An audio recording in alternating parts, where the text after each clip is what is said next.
Hello everyone, this is Faruk and welcome to Revpanda Live. In this episode, we'll discuss one of the most important and often overlooked components of your marketing strategy, localization. We'll also touch on general content topics as well, because here's the thing, you might think that you're talking to your audience through your marketing communication, but are you really speaking their language, or is your content maybe just a giant misunderstanding dressed up as marketing? Joining me to break it all down today is Tiago Aprigio, CEO at All In Global, a leading expert in iGaming localization and multilingual content. Tiago, pleasure to have you with us today. How is everything? Thank you, Faruk. Nice to be here as well. It's all good. We're actually recording this in a very special day in Porto. Today is the São João feast. It's a traditional feast over here. It's a very happy day where people are going out in the streets with little plastic hammers hammering each other. I'm very good. Thank you for inviting me. It's a pleasure to be here and to discuss with you this topic. Amazing. So, happy celebrations, let's call it this way. I Thank you. need to improve my Portuguese to say it properly, but yeah, next time. Yeah, it's like Saint John if you want to say it in English. Amazing, amazing. So everyone, if you work in marketing, product, content, or localization in iGaming, you want to stick around for this episode. We'll cover some horror stories as well as some best practices to improve your content game. Um, Tiago, before we get started, I would like to actually turn to you and maybe you can tell us a bit about yourself, how your journey in iGaming started, maybe a little bit about your background, and the favorite question that I have, how you ended up in iGaming. Okay. Well, my background is actually quite diverse, academically and also professionally. I've done quite a few things in my life. I was living in Malta back in 2010, 11, 12. Then eventually I started meeting some people from iGaming. I was hired by All In Global back then to join the business development of the company. Then eventually I was leading the operations and eventually became the CEO of the company.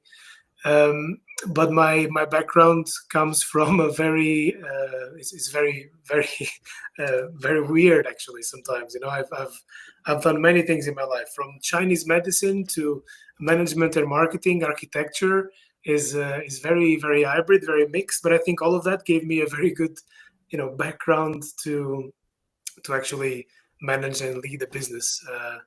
And then localization came from All In Global and my almost 10 years in the company.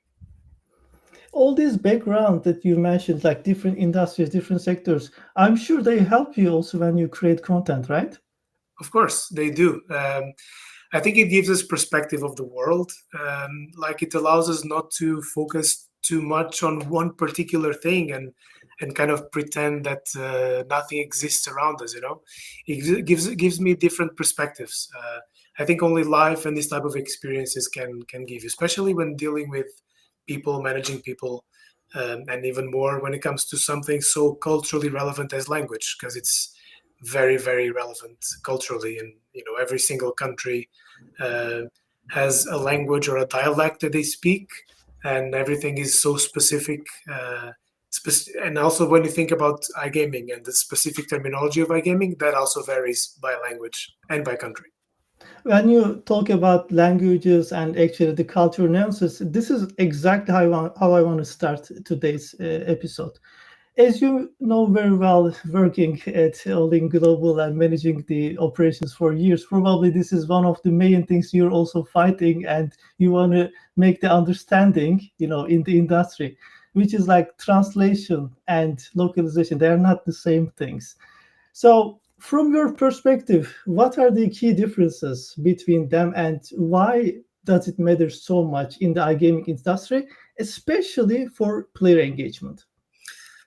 Well, translation is more of a literal um, translation of meaning. So if you have something in English, you translate it into any other language, Portuguese, for example, my native language, and you will get a result that it's exactly the meaning that you get from the English source text. But then when it comes to localization, it takes into account many other characteristics like the culture of the country, specific terminology as well.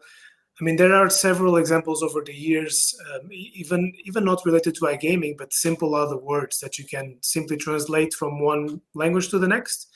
Or if you want to convey meaning and if you want to be culturally relevant, you would localize it.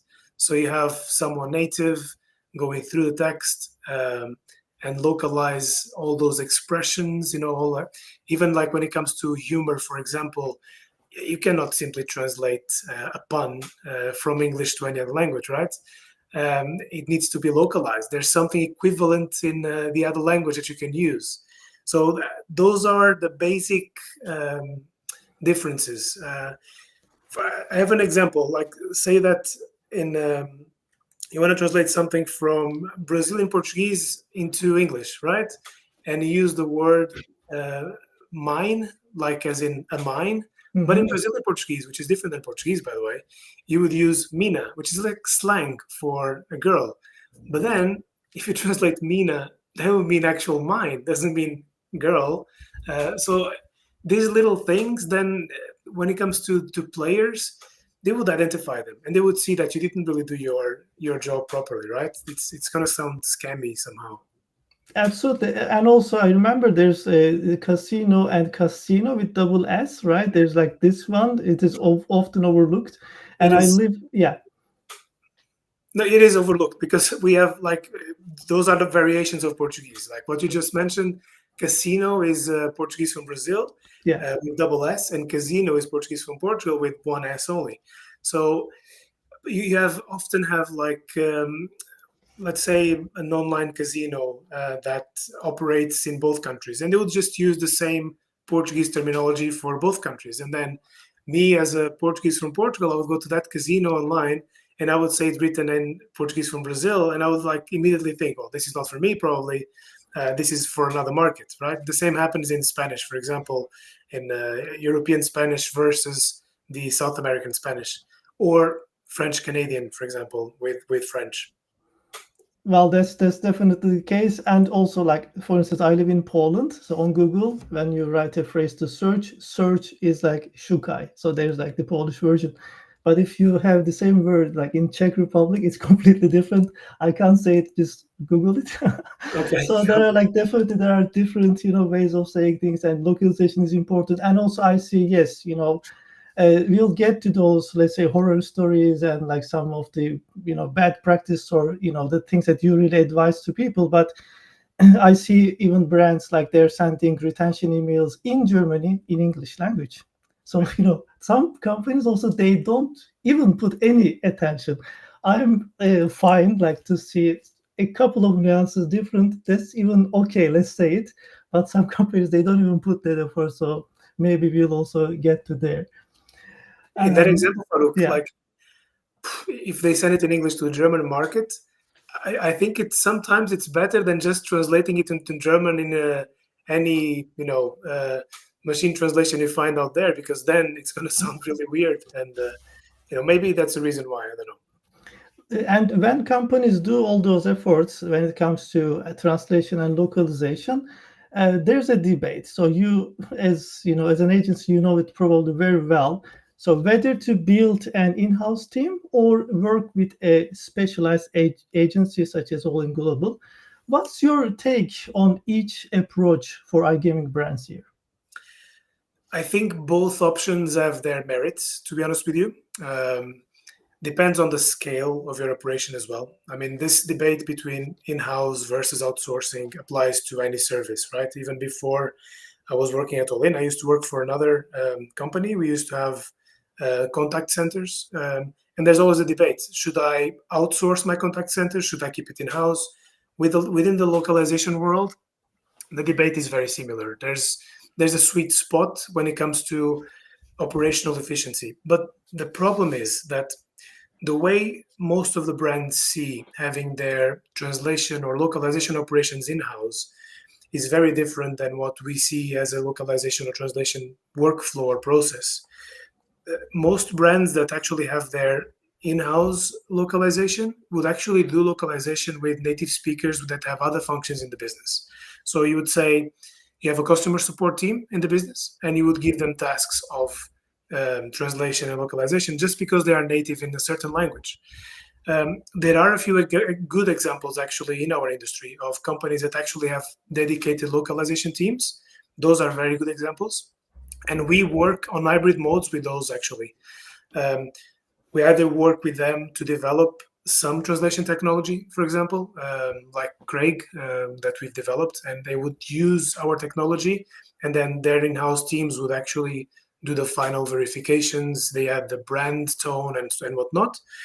And then we would have some other clients that only have a few languages in-house, and they outsource the remaining languages that we do. We do over 100 languages and dialects. But there are other functions of the business that we have as an agency that an operator, for example, could not have because it's not scalable enough. It gets very expensive at times. For example, vendor management, vendor recruitment, it's really tough.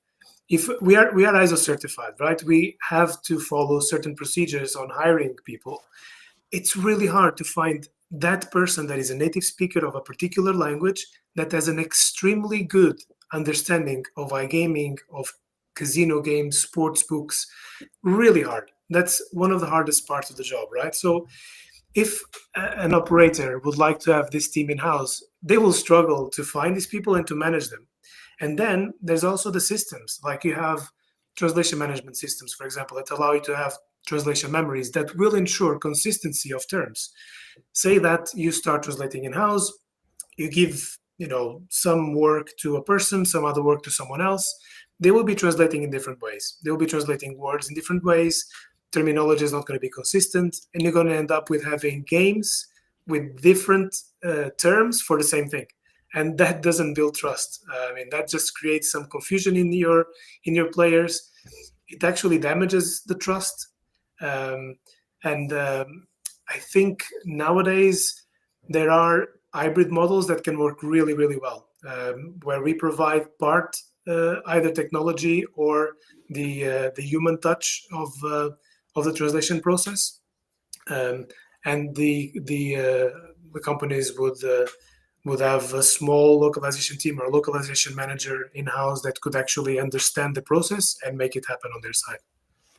When you were talking about the differences in-house and the agency model, I was taking some notes, and definitely like hiring a good localization expert is really tough. And you also need to be able to do that recruitment, because you need to send them the samples, like some examples to do the work and so on before you hire, and you need to know this. So probably you need to hire another agency to help you to hire somebody. So that's really the case.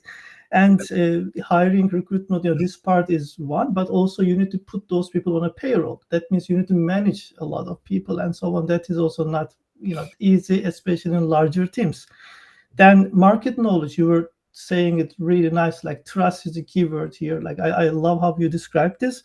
And also regulation. So as an agency, we both do the translation localization work here at Revpanda and Aydin Global.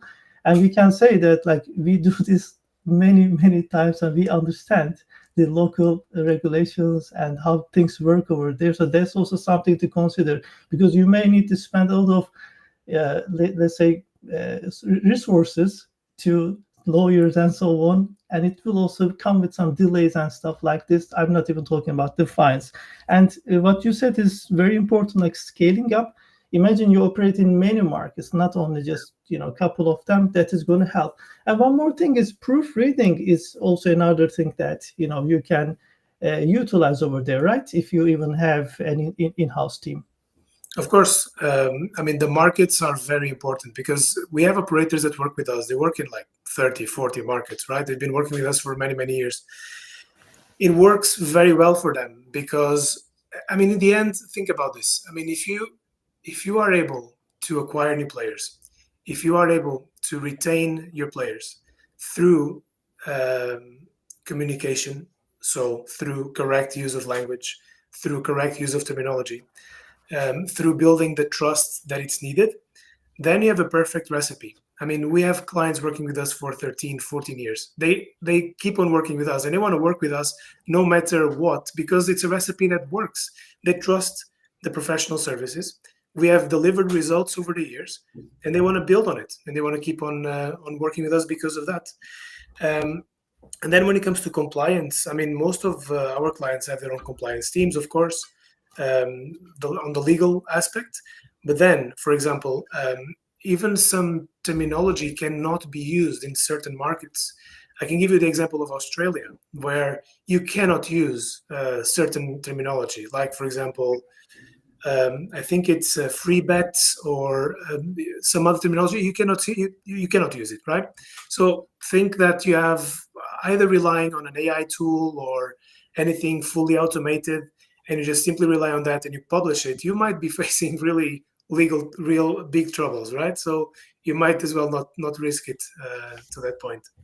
Definitely. And by the way, there's a joke about AI, because in our in our podcast, our fellow viewers, followers, they always tell me, okay, I wonder at which minute you will talk about AI. So yeah, guys, I'm dropping it here. It's like 15 minutes or so.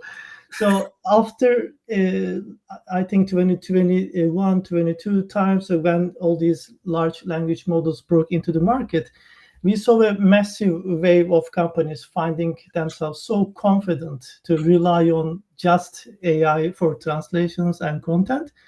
And nowadays, especially like since the latest Google algorithm updates, we see that many are coming back to human generated, or maybe we can say human adjusted, could be also the right word to say, localized and relevant content.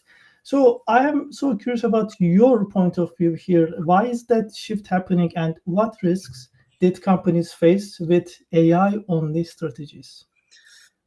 So we actually have been using artificial intelligence for translations from 2018-19. That's when we started developing our own first machine translation engines with neural machine translation technology. It was disruptive back then for iGaming, and the way we were doing it was that we were customizing each engine per client, right? So it kept the outcome relevant per client. And then large language models already existed, and then they became publicly available in 2022-23, like you mentioned, November 22 with GPT 3.5.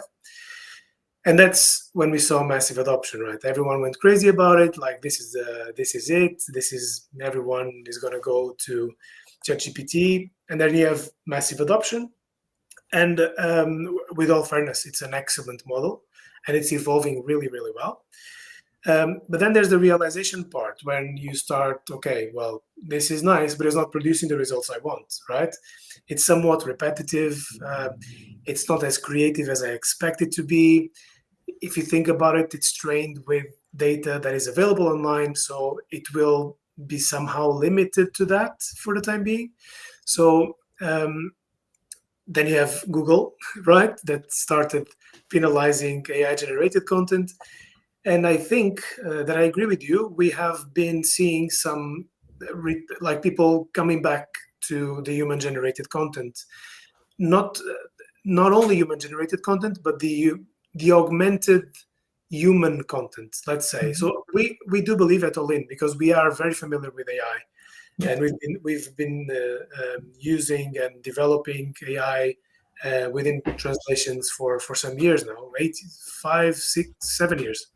I'm losing track of time. This is going so fast, and we've been seeing a big evolution, of course, but we see AI as the heavy lifter, right? When you have chunks of text to translate, for example, you have millions of words. AI does, or large language model, or neural machine translation model does the heavy lifting. It's fast, and then the human is still in the loop to make it relevant to the post editing. But you cannot do this with generic AI, with generic large language models. They need to be trained models with your specifics. For example, terminology is extremely important. Retrieval augmented generation, extremely important as well. Like, the workflow you build needs to be complex in order to have good results.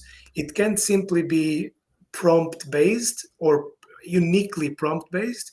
We have a massive library of prompts that we manage, and they are all custom built per client. And that's where you get that sweet spot where you make the most out of a large language model or a neural machine translation engine that combined, by the way, do really good job. And then you have the humans that make it perfect. But it improves dramatically the turnaround time. And that's where we see AI as a game changer. The turnaround time, the go-to market is much faster nowadays.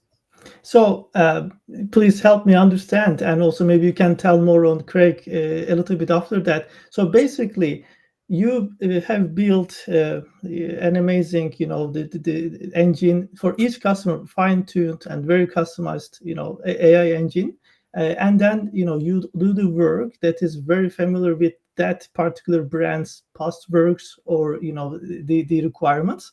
And then later on, after the output comes over, there's also another language expert or localization specialist checking this over, right? So this is how it's working. Correct. It's how it's working right now. So you mentioned Craig. Craig is now on the version 2.0. We've added some new features. So it works like that. So we haven't ditched our developed technology with neural machine translation engines. So we rely on neural machine translation still to do the translation task. And the reason is that large language models are really hard to manage when it comes to hallucinations, right? And we want to keep the translation at that stage as perfect as possible without changing any meaning. And then we do have a large language model layer that's when the client, that's another layer where the client customization comes in. So we teach the large language model, we feed it with client data, we tell the model what to translate in what form, in which language. We obey a term base that is agreed with the client to keep it consistent. And that's the workflow that makes things work. And now we have actually developed our own quality estimation tool. And this is the game changer when it comes to the cost for the client, right? So we can now start predicting the quality of each segment that goes through the process.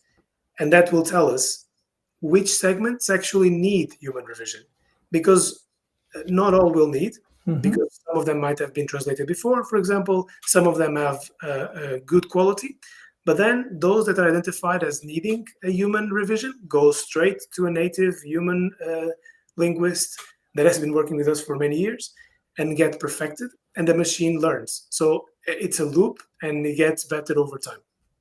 I see. Can you tell also how it works with scaling up content operations with iGaming brands? Like, how does it work? For example, like they come to you and they actually drop what they want on Craig itself, or they communicate with your, let's say, customer support and they order it through yourself and the final product is sent to them. How this whole thing is working, the process-wise? Yeah, we have several options actually. So there will be like a full self-service option. We have a Craig portal. We are developing a new version of the Craig portal, by the way. It's going to look really, really nice. And you can just drop your files, select the languages you want, and you would have the raw translation, right? With your translated with your own Craig engines that are customized to you.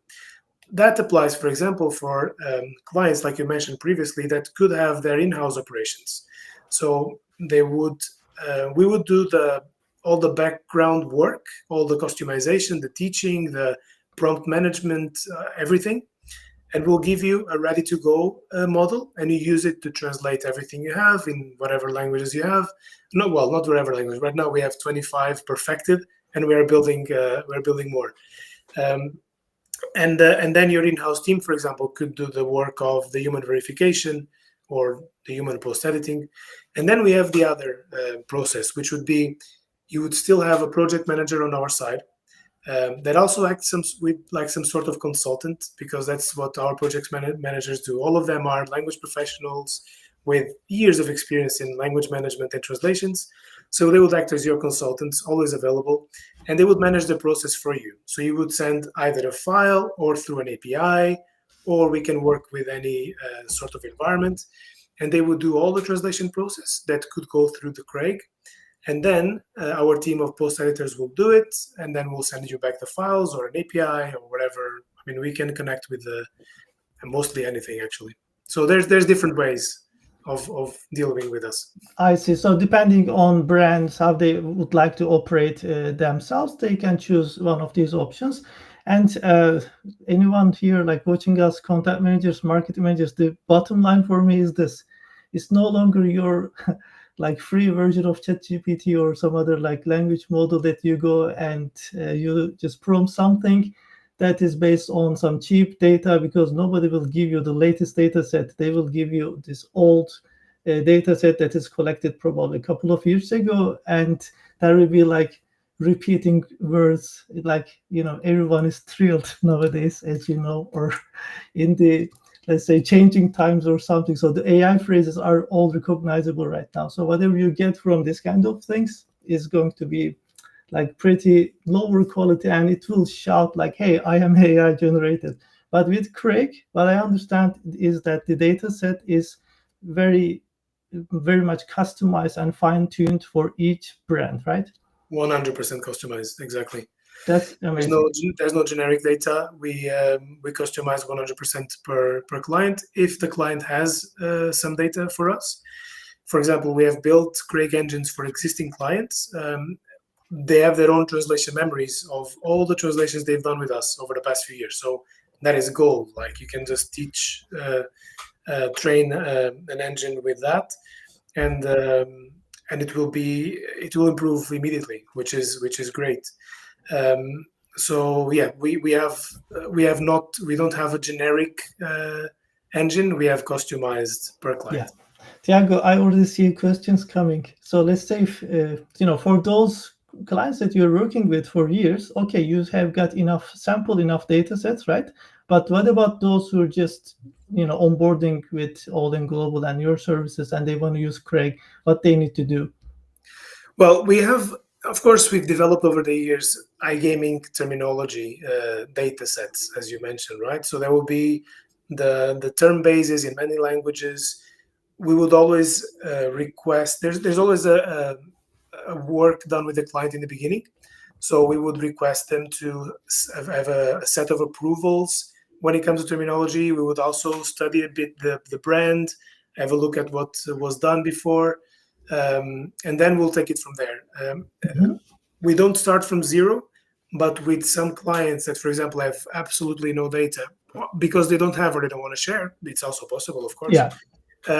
We would build a Craig engine from scratch, but with iGaming terminology that at that stage would not be client specific, but will become in a short period of time, really, because the more you translate, the more you're teaching it and the more it learns. And we will always create a term base that is a list of approved terms, so to ensure consistency. Right. Tiago, you're in the game for like what, 2 decades already, I think, in iGaming industry, right? So you're working with hundreds of brands already, and you said some of your clients are working with you really like a long time. And I think you're the right person to ask this question. What are the most common localization mistakes you see in iGaming companies that they make? And especially, you can tell me more when they are expanding into new markets, what they usually do wrong. So please tell us. Well, I think literal translations are the most common that we find. We do have sometimes, we do play a bit of the fireman work. Sometimes we have a brand coming to us like with their with their language burning somewhere. It's like, guys, something happened here. Like we have a huge issue. Like, users are reporting mistranslated text, or for example, we have a marketing campaign that has been flagged as scam because it doesn't sound natural. Or you remember those stories of the prince that won some millions and would like to Yeah. send you an email with broken English. Hey, I want to make you a transfer of. Sometimes this is how it looks, and I think, especially if you don't speak more than one language or two, you don't really understand how complicated and complex this can be, right? You're touching a very, very sensitive um, spot here, which is culture, it's a language, um, and and I also think it's generational because nowadays it's not that I'm old, but nowadays, and I see it from my kids, right? Everything is done automatically. There's an app for everything, and I think it's generational. So maybe the new generation that speaks one or two languages, they tend to somehow think that the translation is an automated process per se, when it's not. And when you ask about the most common mistakes, this is one of them. It's like relying completely on an automated tool when you have no idea how to measure the risk of what you're doing. You have no clue what the output is. Like, say that you are a localization manager of a casino, or you're just someone in a marketing team, and you want to translate everything that you have in 15 languages, but you only speak, I don't know, Spanish and English or whatever.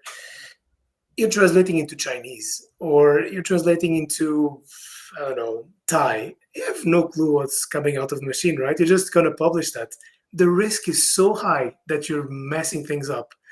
Then you see the results and those examples that you asked me about, where you see literal translations, you see complete lose of meaning of some particular expressions, that they lose meaning completely. They don't mean anything in the other language because certain words are translated literally and they just lose the meaning of the expression. What you said is very important, like directly the image of the brand and the trust. Of course. But also, you don't even need to hear from customer service or how the brand looks like. You can just simply look at your dashboard. Even you believe that you're doing good localization, if your conversion rates are going down for no reason, there must be something wrong. And I would definitely recommend any brand watching us today, like go and have a localization audit. So even you believe that you do things right, and congratulations if you are, so that's amazing, but it's always a good idea to do some localization audit by a third party or some special agency that is really like working in this particular field. So that's something that I would definitely recommend on top of what Tiago was saying. And Tiago also, like all this experience that we just mentioned about what you do in iGaming, I'm so curious about some horror stories. What was the biggest horror story you have seen in localization so far? Man, I think the horror story is actually what you just mentioned. Like, I think the biggest horror story for an operator, for example, is the loss of clients. That's like a horror story. That all the alarms should ring if they have less conversions and less retention. So it doesn't. I mean, you can think about an email campaign that has marked as spam, like I mentioned.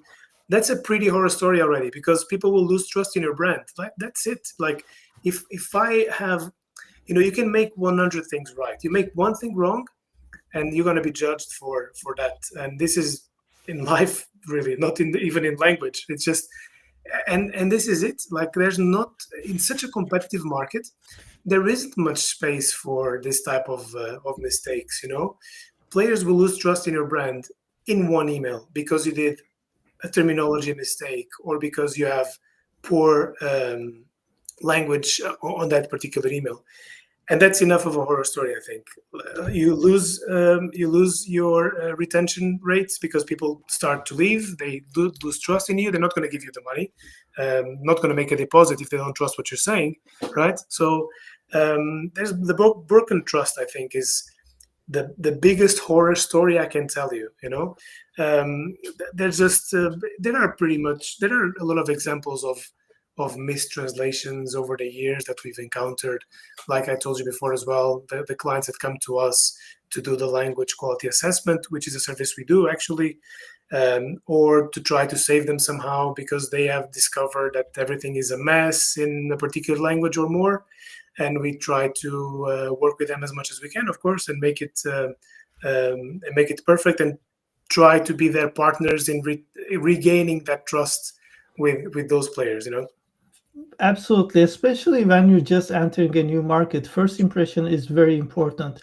And imagine you enter that market and you want to find new affiliates and like start investments. Like initial investments usually a bit like higher when it comes to that space. And if you have a lower conversion rates, nobody wants to work with you. Nobody wants to send you traffic anymore because they can send it to someone else and they can make even more rev share or CPA from that. Why they need to work with your brand, right? So that's like one thing that you need to consider. Like I see those operators spending like I saw a company spend like literally €1 million for a booth at an iGaming expo, and when we check their like website, we see a lot of localization issue. Like a fraction of this money, like a little portion of that money could really change your revenues dramatically. So consider Correct. these ones as well. And also from the technical point of view, since we can talk the SEO part, um, if somebody like let's say clicks spam on your email and so on, this is affecting also your domain reputation, the whole authority. And yeah, so you can produce as much content as you want and so on, but if people don't spend time on it or they don't trust, you're doing something wrong. So coming back to everything, the root of stuff in my opinion here is the assessment. As you say, the localization assessment is really crucial. And also, some companies, if not most, they look at localization as the last step. It shouldn't be, because it will dictate some development decisions. Think that you are developing a slot machine and you have a series of buttons, right? And in English, the button says play, and that is quite a short word, and it's okay to have a size of that button. But in another language, play can be a 6-letter word. You don't know, and then you have to make changes in your design because you really haven't prepared for that market before. So, for example, an API with a translation tool such as Craig could actually minimize the impact in the future. Because if you have an API, you pre-translate everything, and you have an initial idea of what everything is going to look like. Your design team can immediately work on it, and you can launch much faster. And usually it's like, hey guys, we need to translate this. We need to go to market in a week, and we have 500,000 words to translate in 25 languages. Like, how can you do that professionally? 500,000 words to translate in. But this is more often. This actually happens more often than not, where we have this sense of urgency of a huge amount of words in a huge amount of languages because they have to launch and they never thought about it. And it's like, okay, now we have to think about localization. But the advice would be to think about it from before. Actually have more time to compare options to start with. Like, you don't have the pressure to decide in the end, where you have the time pressure. Like, you can contact multiple language service providers, you can compare multiple offers, you can even try to figure out if an in-house operation will be good for you. So I think thinking about localization with time can give you a broader spectrum of options. Yeah, it's not a last minute action. They need to consider this when they are actually building the brand and the whole content strategy, as you mentioned. Tiago, talking about markets, so I'm also curious about the global perspective you have got, because you work with brands across the globe. Which regions or maybe languages are currently in highest demand among your clients? Any particular markets or new emerging markets this year that you noticed? Well, we've seen for a while that Brazilian Portuguese as a language has been in very, very high demand. For example, in Asia, we can see that Chinese has always been very, very high demand as well. But it's been followed closely by other regions, by other countries and languages, like Thai, for example, or Indonesian. We've seen an increase in those languages too. Japanese, because Japanese is such a hard language to find very good resources. It's a language that most of our clients opt to outsource. And some of them, like, this is like the hybrid model we started in the beginning. Usually they handle the easiest languages in-house, but when it's something a bit more challenging, like Japanese, or something specific like French Canadian, which is also one very expensive, and two, really hard to find linguists. They usually rely on the agency, and they leave that hard work for us. But we've built our own pool of linguists over time, and we have very good resources with us, so they can rely on us. But yes, Asia would be definitely Chinese, Thai, Japanese, and Indonesian. In South America, Brazilian Portuguese, but also a lot of Spanish countries languages. So Mexican Spanish is widely used, but then you have specific dialects as well. We've actually saw an increase of perhaps knowledge on the client side, whereas before they would say, "Listen, I want this translated into Spanish," and we would have to ask, "Okay, well, wait a second. Yeah. Like, there's a lot of countries that speak Spanish in the world. Do you want this in European Spanish? Do you want us to localize it in a particular country of South America?" And there's like, no, Spanish is okay. The same with Portuguese, for example, or French versus French Canadian. And we've seen that perhaps there is there's more knowledge on that side as well. Like the clients now tend to ask specifically, I would like to target this market, and I would like this type of or this dialect or this language for this specific market, which is a positive thing, actually. A bit surprising. It evolved over the years. Maybe we have some sort of role in that by teaching over the years how it should be done. But yes, those languages are the ones that we've seen increasing on demand.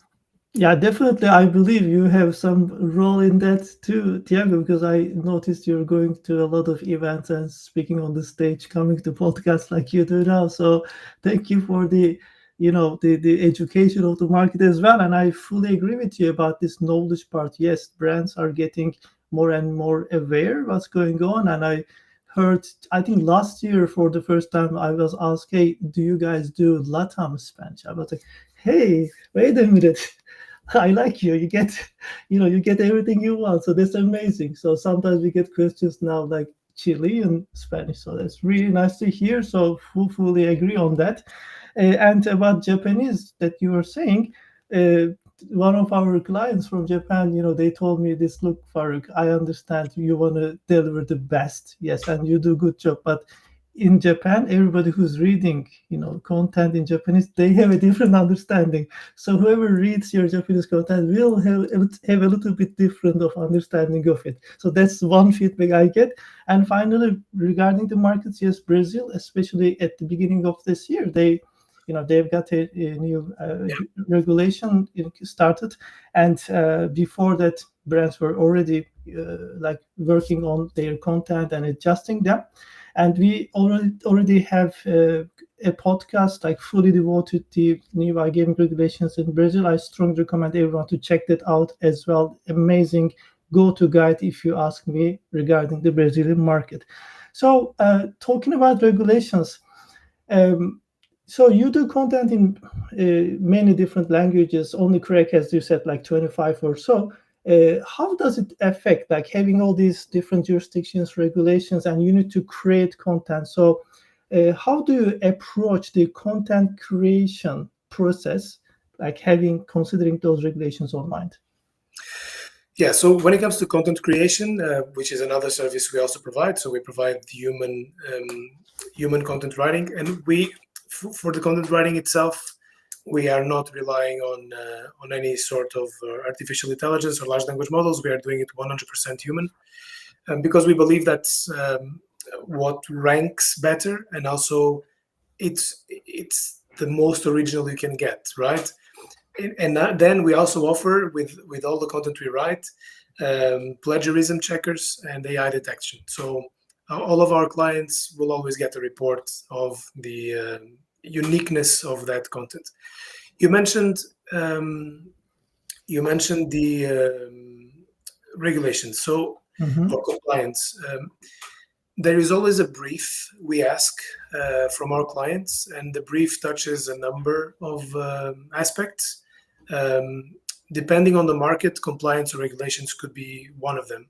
So if they are targeting a specific market where there are more stringent regulations or compliance to be aware of, That is also part of the brief, and then our writer will always follow what is the best practice for that particular market.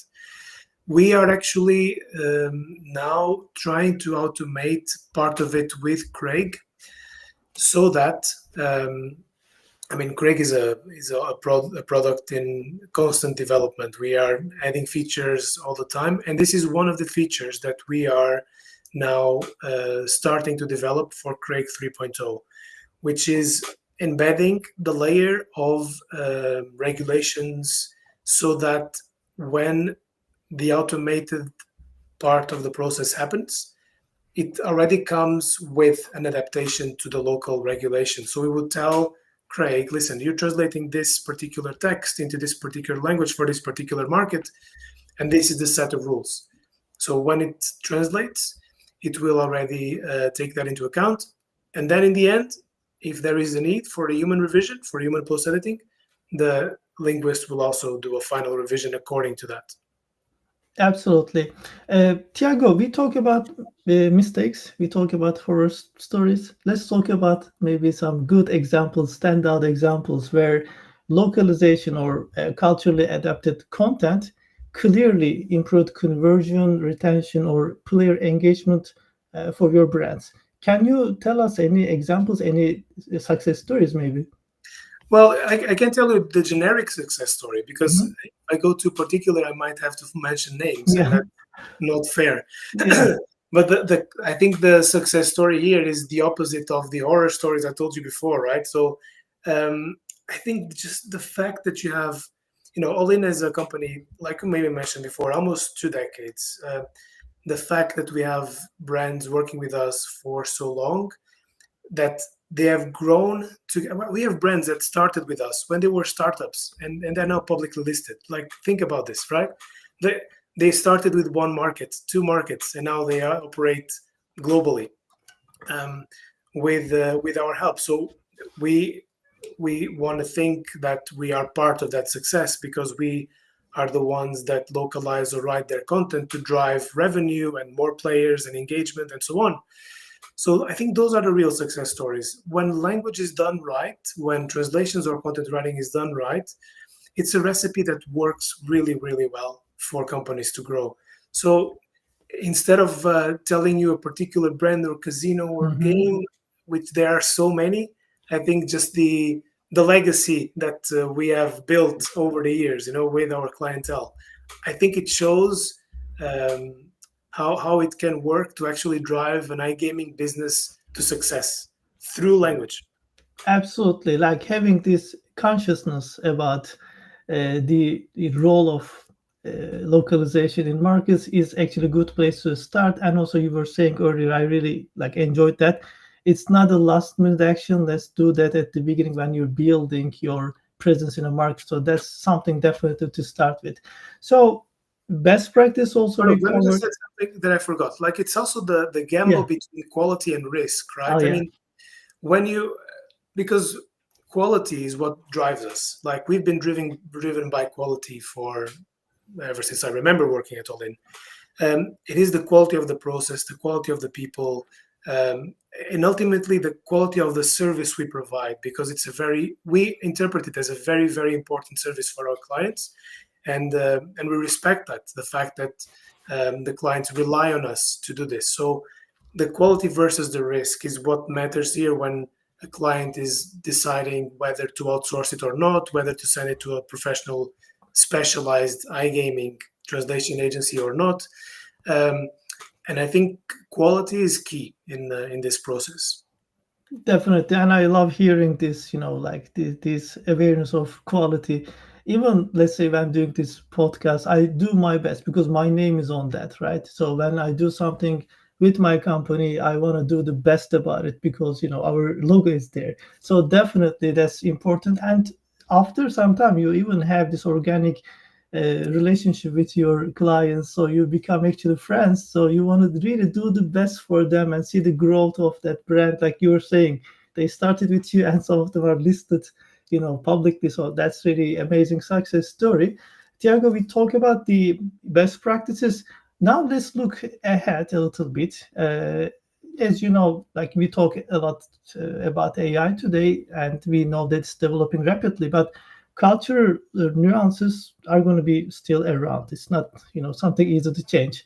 How do you see the localization or how it is evolving in the iGaming space, according to you?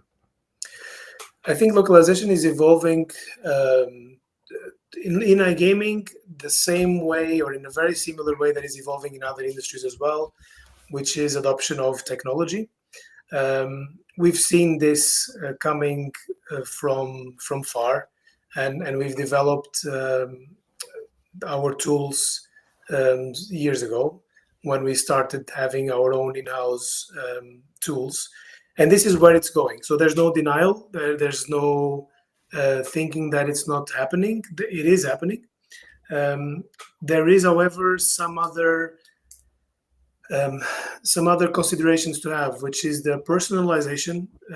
We call it hyper personalization, which is going to the detail of personalizing the tools, and empowering linguists with these tools. So there is surely, like, I don't know, you can call it the augmented linguist maybe, or the we like to call our tools a large language model with a PhD in linguistics, because it is a highly trained large language model or neural machine translation with a PhD in a very specific and iGaming. So two, linguistics and iGaming bundled in one. So I think the future is surely about automation.